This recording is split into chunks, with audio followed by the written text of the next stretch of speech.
connections in these LA streets. Rev your engines as we cruise the streets. This is the place where the story's told. This is the Sugar Talks podcast show. Welcome back to Sugar Talks Community Connection. Today I have a very special guest, Rolando, and I have my amazing co-host, Rosa. So Ronaldo, you have such an inspiring story. You went from being incarcerated to now a poet. Correct. And now you're out there inspiring the community. You're hosting workshops. You're helping the youth. And I can't wait to hear your story. I'm going to have Rosa ask you the question since... Perfect. I'm actually going to start backwards. Okay. Yeah, that's fine. Because just really, we were already talking about stuff, and I was kind of really interested in that subject of the bigger roles, like not fitting in. Imposter syndrome. You heard of that? Yes, sir. Okay. So I really thought that was such an interesting thing that your friend also mentioned. And I think what would you say from your experiences to today, helping other people see themselves in bigger roles? Because we talked about that, like how we were, our parents would say, like, you can't do that kind of job, or that kind of career isn't for you. We were kind of made to stay right here where it's safe. And I think, like, growing up, we never really see ourselves in, like, these bigger roles of, like, whether being educated or having big titles. What would you say, like, inspired you to do that? And how do you inspire other people to believe that they can fit into those roles? Well, I think sometimes we get complacent, right? Like, we settle. So I think helping the kids broaden their minds and open their minds to doing other things and being more than what they want to be. And, not just being a YouTuber or being on, a social media person, but I think helping them, guide them that way, to open their eyes that there's tremendous possibility of them to do whatever they want to do. Yeah. Have you found that to be like when you do work with kids? Because I worked with like juveniles too, and it's like, do you find them to feel like that's not for them? Yes, because if we don't know about it, then it's new to us, right? Like if we don't know about it, then it's like it doesn't make sense, right? So once you make it sense for them, then it helps them out. It helps them broaden them, open their eyes and be more than what they want to be. Have you had experiences where you see like kiddos like go from that's not for me to like reaching and... I had this kid. He was facing juvenile life, and he ended up going home when he was 18. Went to college, and he ended up getting a law degree from Loyola. That's awesome. So, and, we still talk. Yeah. And, and I told him the same thing, when you're doing good, then you go plant that seed and help somebody else. Absolutely. Because I think that's what happens. I think we make it out of the neighborhood. We make it out of where we grew up, and we don't go back. Yeah. And it's like, we forget. Yeah. And you can't, because if it wasn't for that place, you wouldn't be where you were at. Yeah. Because it makes you. Yeah. So it's important for, to plant that seed and help the kids out. Yeah. And I think doing that is, yes, of course, I 100% agree. I feel like I try to do the same, but I feel like when they see us, someone like you or someone like us, they're like, oh, like I can see myself in you. We're not walking in dressed a certain way, or, we look a certain way, but I feel like they can be, you look like my tia or my tío or my dad or the guy that I grew up next to, and then they can see themselves in those things too, which is really Oh, for sure. Just like for me, from like my writing process, right? When I, became a writer, the poems that I was reading or the short stories were all white males, right? Or all white men. 100%. And then when I read Luis Rodriguez's poetry, I was like, damn, like he fell from the same tree I fell from. Yeah. Why can't I be like him? And, that was what inspired me to become a writer, was seeing somebody that was like me. Yeah, absolutely. So it was just like, it was like when you're a kid and you see a toy at the store and you want it. That's how I felt when I read his book, and I was like, I want to be that. Yeah. And I'm going to do whatever I can to do it. Yeah. And I think that's changing. It's cool. And I really do just love seeing it, because I was just telling Sugar before you guys got here, I was like, we didn't grow up seeing ourselves in these big roles. Like I didn't have Hispanic teachers or a Hispanic doctor or Hispanic anything. You know what I mean? So those roles were always so cool, but never for us. And so I think it's changing more. There's more Hispanic people graduating from college, having bigger roles. And I just feel like this work is still so important, though, because we have to go back into the neighborhood. Yeah, I think as a people, we're filling in that gap, right? Yeah. Before there was a gap. When we went to school, it was white teachers, right? Yeah. And now you're seeing more Latinos, and that look like helps the this. kids. Yeah, that look like us. Exactly. Yeah. Which is so, dope as fuck. So it's the best feeling ever. Like, Absolutely. it's like when I, for work, when I go somewhere, and it's a professional setting, and I see somebody that looks like me, it's like I get happy. I'm like, You're all right, like, cool. oh, yeah. Like, you know, and half of the time they're assholes, but you know, you get some good ones too. So yeah. For sure. Yeah. Being like they can see themselves in you for sure. And then we'll jump into your writing because you did say that. I know you started writing when you were in juvenile hall, right? Well, you know, it was before that. There was a teacher. His name was Mr. Thompson at Ford Boulevard in East LA. That he was my 6th grade teacher, and I went into his class early one day, and he was reading a book, and we started talking, and you know, he gave me an Edgar Allan Poe book, and I just fell in love with poetry. Yeah. And ever since then, I was just like anything that I would write. I mean, even it's funny. I found this. I had this box that had a bunch of old poems in it, and I found poems from like the 6th grade and the 5th grade, and I'm like, this is crazy. Like I look at how I evolved as a kid, like, and it's like this was me. Like it's So, you know, to me, reading and writing was important. It was kind of like self-therapy for me. 100%. Yeah. Do you read back any time like your poems when you were younger and you're like, oh shit, I was going through it? Oh yeah. Some make me laugh. Yeah. With all the typos. Yeah. So there's some that make me laugh, and some that make me think like, damn, like it's such a story. Yeah. Like it's you know, it's funny. I had this funny poem that I had written. I have a few nicknames that they gave me in my neighborhood, right? And one of them was caldo, you know, soup, right? So my dad, God bless his soul, had went to go get menudo on a Sunday, and he was driving back home, and a kid cut him off on a bike, and he slammed his brakes, and the menudo spilled onto the carpet of the car. Yeah. So he got home and he asked me to go clean it, so I helped clean. And my dad would let me use his car once in a while, and we jumped in the car one time, and my friend Carlos, he's like, why does it smell like caldo in here? So they started calling the car the Caldo Mobile, and then they started calling me caldo, and I had written a poem about it, and I was just like, it kind of took me back to that day. Like, so it's for me, it's always fun for me to go back and read anything that I've written. Yeah. And I feel, I'm going to assume most of your stuff is based on just experience. Oh, everything. Yeah, everything. And there's some stuff that mostly short stories that I kind of made up, like, but my poetry is usually based on experiences, and feelings. Do you feel like, this is just, it popped in my head, but do you ever feel like people see you as just that, like not that, but like the experiences versus the man? Does that make sense? Yeah. You know what? Which is not a bad thing, but like, no. Like I always say, like, for me, I'm a therapist. I'm always like, you have depression. You're not depression. Yeah. You know what I'm saying? Yeah. No, I get it. Yeah. So yeah. No, you know, I've never felt that way. Okay. You know, I did a little bit of public speaking for a little bit, and I remember I think it was UCLA that we did. I was with Luis Rodriguez, and or he referred me there, and I went, and I was standing in the hallway in the entrance where all the students were coming in before you know I spoke, and they were looking at me like, what is this guy doing here? Like I got a few of those looks, like, and then when I went on stage and I got up there, they were just like, oh shit, their face was like, oh, like, so it's interesting. But you know, to me, I like that. I think that's important. 100%. You know, you see me and you kind of, which we all do that. We all see someone and we're like, oh shit, you know, and stereotype. Yeah, and it's right away we already. Oh, that's a doctor. That's a lawyer. Oh, that's a gangster. Yeah, exactly. and so to me, it's okay because at the end, you're gonna see who I am, and you're gonna fall in love with me, like you're like me. Yeah. And that's, I think that's one thing that I'm blessed with is being able to communicate with people. You know, I have an ad for some reason, like I'm able to like step in a certain situation or a place and I can talk to whoever I want. Like I have no issues with that.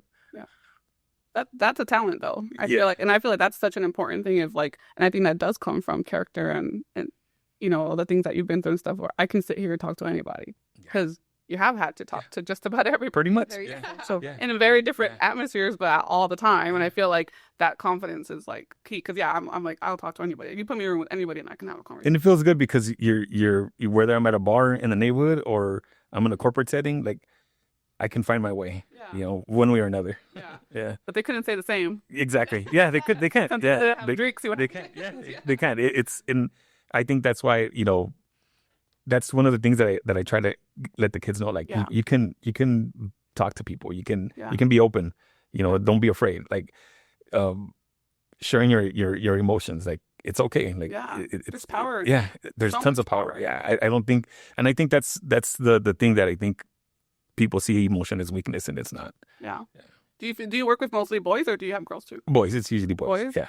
I feel like just culturally, and I'm sure just in the communities or whatever, do you feel like that's been a big one, like the being emotional or sharing feelings? Because I feel like that just isn't a thing. It's not. Period. Yeah. But for boys, But for boys, it's harder, and it's Absolutely. I think it's even till this day. You know, I'm first generation, so showing emotion wasn't yeah, it wasn't a thing. It's amárrate un huevo. yeah, Be strong and move forward and just go. It's like yeah. So I think allowing kids to be emotional, like when the kids write their poems, and I was like, damn, like yeah, there's emotion behind it. And absolutely. Do you journal? I'm curious. no, Okay. I used to journal when I was younger. And then I think I remember reading back I read something back on my journal, and I was like, damn, I wrote that, and I was like, You're like, I'm throwing shit in the trash. It just I hate my life.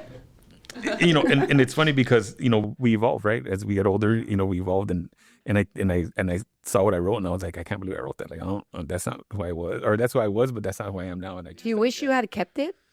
That just because it's sparkling, you would be like, oh gosh. yeah, there's times where because I threw a lot of journals away because I kept a lot of journals, and sometimes I think like, shit, I should have kept it. Yeah. But it's again, it's like that transformation, right? Like it's like You're shedding it. yeah, pretty much. There's you're letting things go that you're not no more, and that you don't want to feel that way. So it's just like, you don't want to do it no more. Yeah. So you move on. Yeah. Yeah, no, but I do think I'm glad you do that because I feel like that's kind of the thing. I know I've worked with juveniles and I worked with probation youth, males specifically, and it's like, God, I was like, if I can just help you see like how much power there is in being emotional, like crying, allowing yourself to cry, like that, there's power behind that because that's a lot. That takes so much more than just shutting it off. Yeah, and unfortunately, they have to be tough because in the situation that they're in, even like in juvenile hall or county or prison, you can't show emotion For sure. because it's a sign of weakness. Yeah, yeah, exactly. Yeah, like it's like you have to shut it off and move forward. And I think that it does more damage than anything. And if you don't deal with it, then it haunts you forever. Yeah, for sure. And then we get like the older generations, right, who are men So who are as a girl, like you're a girl, that's the first thing they say. Yeah. And like struggling. another example, like my parents were immigrants, right? So I was first generation, and they weren't the type that would say, "Oh, I love you" or anything. 100%. And growing up, I didn't have an issue with that, right? Like to me, I was like that. I knew my parents loved me because they cooked, they had a roof over my head, they clothed me, like they did the things that people do, right? So until I got older and I started, until I had my kid, then I was like, So important. I remember I was like, how am I gonna break this? Like I remember when he was born, I was incarcerated. I missed his first year, right? And I remember when I was in county jail, I read a book about being a father, and about the guy was saying that his father never told him that he loved him, and I was like, how am I gonna do that how am I gonna express that to my son? My son's 28, and every text and phone call that we have ends with "I love you," and all my kids. So it's like, I think that's important because if you don't show your kids emotion, they're not going to know emotion. No, what I learned, everything, it's behavior. Yeah. No, I think that's like the thing I've heard the most in my career is from men and boys is I've never heard "I love you." I didn't grow up like that, and it just became the normal. And I'm like, okay, but how do we switch that? Because that's not the normal. Saying "I love you" is so important. And I always say that, like I say "I love you" to everybody, my friend, anybody who I hang up, "I love you," just because I'm like, if I don't see you tomorrow, I want that to be the last thing for me. Yeah, and I hold on. To that. And it is important. When my son was born, I was, like I said, I had that book, and I was like, damn, like how am I going to express myself to him? How am I going to, how am I going to show him that I love him? Other than doing the things that I need to do, but verbally, it's like, and it's like I said, it's important. Like he's 28 years old, and I still tell him I love you, and he tells me like that's all our conversations, and it's normal, which is awesome. Yeah. Do you feel like you see such a different? Do you ever see yourself in him, but like a different, like the healed version of you? Yes. That you got to create? Yeah. There's a lot of pride in that. Even with my other two kids, like I see them and I see like their loving ways, and I see how they care about other people and they try to help people out. Makes me feel good because you're doing the right thing. Like they're peaceful. My son Isai, he's 15. Anytime he sees a homeless person, he's like, Dad, do you have $1 or do you have cash, or can we get him something to eat? Like he always wants to help somebody out, and I'm proud of that when he does that. I think that's awesome. Yeah, I think that's like we get to see our kids be like the versions of us that we didn't get to be. Yeah. Which is really cool. Even when we did the it is when we did the backpack giveaway. I had my daughter there, and How old is she? she's 9, Oh, cute. and she understood like what we were doing, and she was like, I remember on the drive home, she was like, "So many kids got backpacks." She's like, "I hope that made you feel good," and I was like, she goes, "Because it made me feel good." I was like, "All right, I'm on the right track with her." I think that's so important to teach her to be, involved in the community and giving back. I feel like that's like the biggest, how can I say it? It makes me feel good. Like it's the best gift, like to see somebody Yes. it's genuine. Some people, not like, some kids you give them stuff and they're like, whatever. But some you can see it, that they really appreciate it. And then for your daughter to see that and feel that, I think it's important. No, it's very important because, some people, ask me like, what do you want your legacy to be, right? When you're gone, and I tell them it's not like what money I have or anything material. I said it's how I raise my kids, because I want my kids to raise their kids the way I raise them, and better. Better. Yeah, we're supposed to want better. It's funny, the older we get, I think things that we thought matter don't matter. It's these things that really matters, like the legacy. I feel like I always say that, like, what legacy do I want to leave? You want to leave a positive. You want people to keep talking about you. Bringing up your name and being proud. Memories of Just like being, like just speak proudly of you. Yeah. And then, we'll talk about, because you mentor kids and your own kids, and that is a lifetime mentorship. But I wanted to jump into like your Cholo bucket list. Oh, Do you use it to mentor? Yeah. And I think that's fucking dope as shit. Like, I love that. It started when I was in the 4th grade. Okay. Was it 4th grade? No, 3rd grade. Okay, wait. But what was the first thing on that bucket list in 4th grade? Go to Magic Mountain. Go to Magic. I love that. Yeah, and it's funny because that summer, we all went to Magic Mountain with the city. The city took us to Magic Mountain, so there was things in it. And as I got older, the bucket changes. To me, like I remember wanted to see the Dalai Lama speak, and then to have to be able to sit there and watch him and like to feel the energy, it was pretty cool. And I don't get too crazy on the bucket list. I try to keep it simple. Things that I'm that I know I'm able to do, and it's and mostly it always comes, it's, if it's not for me, it's for my kids. Okay. Yeah. So that bucket list you started in 4th grade? Yeah, 4th. Okay. And third grade. Yeah. And as you use it, as you got older, how do you use that as like in mentoring people? Like what's the connection there? So, like for instance, there's this one kid. He was in East Lake, and we're doing a writing workshop, and he said that he had never been to anywhere other than he lived, I believe, South Central. Okay. And I told him, where would you like to go? I go, where your place? Anything. Put it on your bucket list. And he said that he wanted to go to Mexico City, because that's where his parents were from. He wanted to go to Mexico City.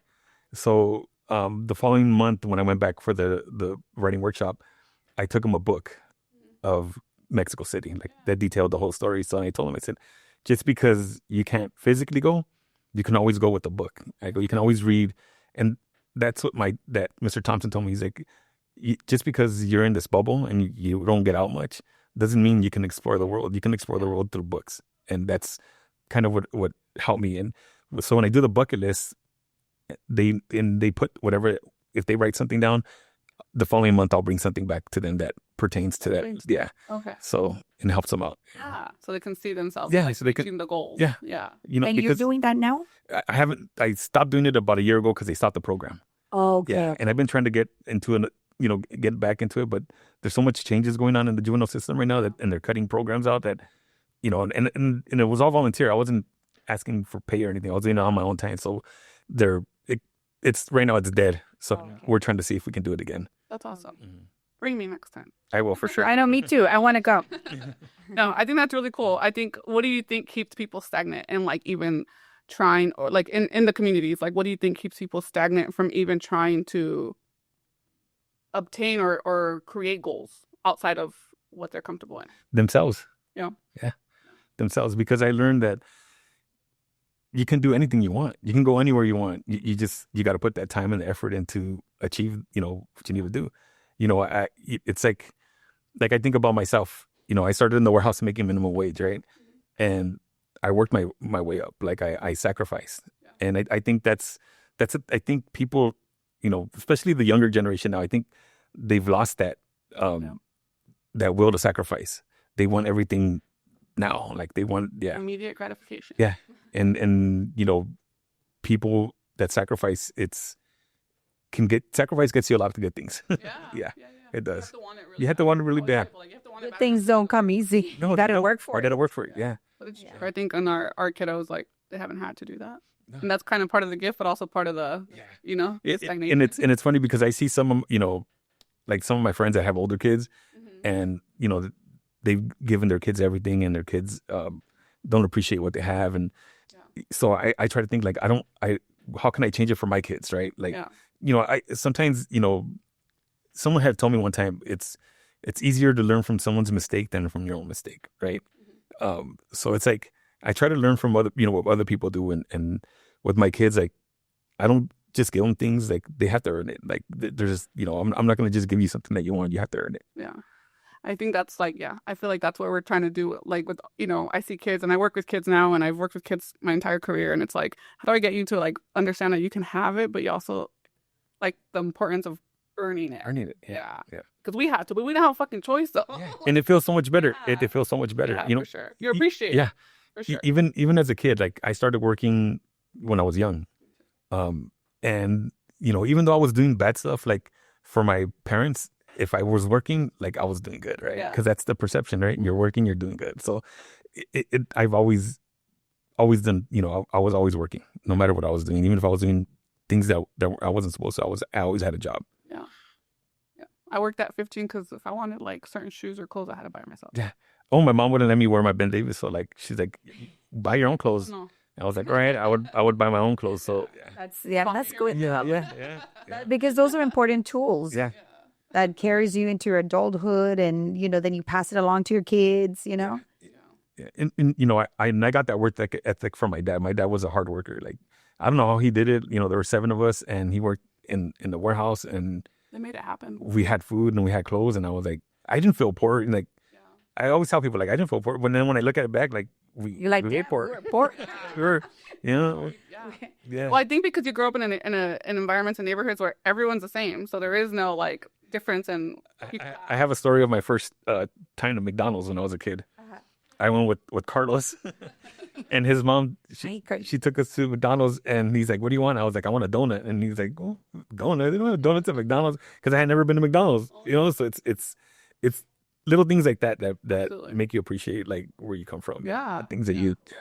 I remember in elementary school, I have we didn't wear like brand name shit.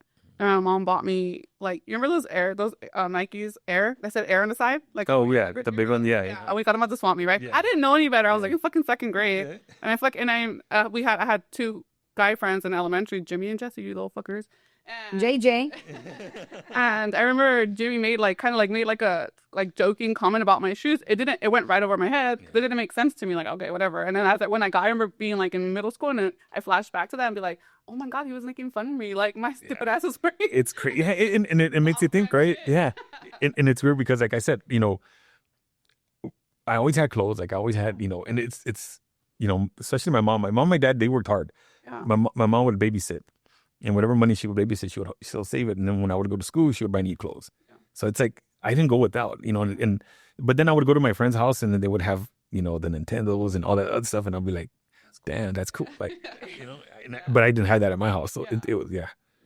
But you never felt like you were without. No, I wasn't. Because if I didn't have it, then my friends had it. And my friends were, like we used to go to Carlos' house to watch cable because he had cable. Like we want cable. Yeah. We would just sit there and watch movies. Yeah, we just sit there and watch movies. And the Wi-Fi for Carlitos. Yeah, that was it. So it was, and we took care of each other like that. We grew up with. It was weird because me and Carlos, we grew up with like 2 sets of friends, right? Yeah. We had friends that were from the neighborhood and friends that were not from the neighborhood, and it was fun. Yeah. So we got both sides of it. We got sides of just being normal kids, and then we got sides of getting in trouble. So it was. You guys are still doing the same thing. It's like, because I always tell my friends, if I eat, you eat. Oh yeah, for sure. And Yeah. it's the same shit with you guys. If I like it. I eat. If you don't eat, that's fine. But me and my best friends, like if I always say, if I win the lottery, you win the lottery. No, like, for it's sure. just the mindset I have. And like I said with Carlos, like from day one, like when he got locked up, I told him like I'm gonna be here for you. Yeah. And then he would tell me like you need to stay out for me, like you need to be my eyes and ears. And I was, and I never turned my back on him. And yeah, That's brother. Like since juvenile can't place. That's your brother. Yeah, that's family. Yeah. I love that. I think that's cool. See, it went by fast, right? We could talk all day. It went by too fast. like too quick. I guess I would say, what would be the message, right? Like when it comes to healing and hope, we talked to therapy a little bit off camera. Like, what do you think, or how would you describe that, and how would you like hand that off to the community to say like you can too? To be open and to talk, to don't hold anything inside, even if it's bad. To express yourself. Yeah. Expression is the best form of healing. Yeah. So I think if we learn to respect each other a little bit better and communicate a little bit better, this world will be a better place for sure. Oh, for sure. Well, 30 minutes went by so fast. We're gonna have to wrap it up, but we are working on a new series, and it's gonna be mental health, and so we definitely want to have you guys back. Okay. And we're gonna get Carlos to talk. We're gonna get Carlos to talk. Yeah. So we're gonna wrap it up. Thank you so much. It was so nice meeting you. It's been my pleasure. So nice meeting Carlos, and you did an amazing job as always.